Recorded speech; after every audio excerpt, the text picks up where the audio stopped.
basically adopted me because my parents were kids, you know, they were really young, but they've both been a part of my life. I was a little upset that The Voice didn't really touch on my parents as much as they focused on my grandparents, you know, because my mom and my dad are just as much a part of my life as my grandparents.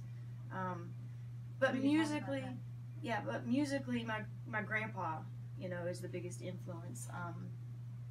What's his name? Gary Hughes.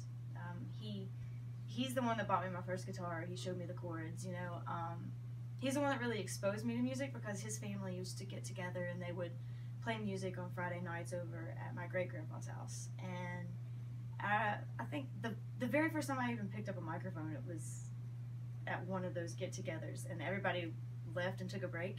And I was 3 years old, and I went and walked up to the microphone, picked it up, and I just started singing I Believe I Can Fly because I was addicted to Space Jam at that time. R. Kelly. Yeah, that was my favorite movie, and I loved that song, so that's when I started singing. So that was, I don't know, it just came natural. But I got my first guitar at age 4. Age 4? Yeah. So how big was that guitar? Oh, it was just a little teeny tiny little guitar. I mean, it was big enough to where it was actually tunable, you know, and it would hold tune. Because a lot of those little small guitars, they won't hold tune. But this one, it was really small. And I had it, but my house burnt when I was like 13, 14 years old. And that was it fell victim to the house fire, so I was a little upset about that because I'd saved it all through the years. I was raised on country music by my grandpa. That's the first type of music that I learned to play.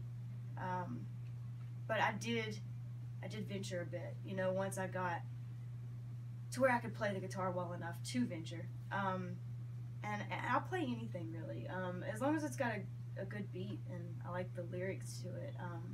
I'll attempt it, you know, I'll do my version of it.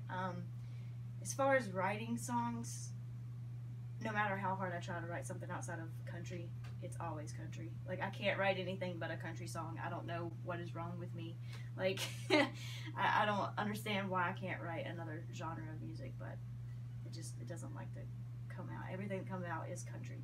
That's what you feel? I guess. I mean, I guess deep down in my soul, like, it's just an old country soul. Like, I really don't know because I'm not really good at writing current country styling either. It's usually kind of an old school sound, so I don't know, it's just what comes out.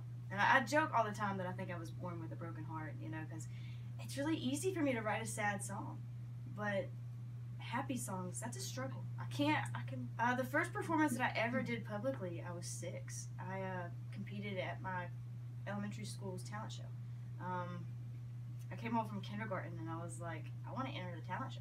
And I don't know, because, you know, I'd played guitar and I had sang and stuff around the house before, but for some reason my grandma thought it was hilarious, and she was like, okay, sweetie, you go ahead, you enter that contest. So I did, and I sang With a Broken Wing by Martina McBride. That may have been why she laughed at me. That's a huge song for a 6-year-old, you know, but I ended up winning first place at the school, so I think it's different. I've always said that, you know, when I get up there and I have a song to sing, I know exactly what to do. I know what chords to make. I know what what lyrics to say and what melody to sing. You know, I know what I'm doing. When it comes to giving a speech, I don't know what I'm doing. Like, I don't know what to say, or, you know, I just don't know what to do. I just instantly become awkward. So throughout this whole process, I've had a lot more interviews, and I've had to be out on my own a lot more. So I guess that sort of just opened me up.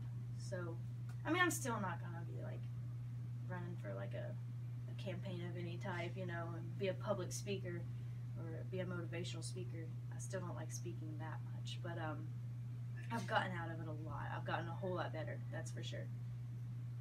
So how did it happen, The Voice?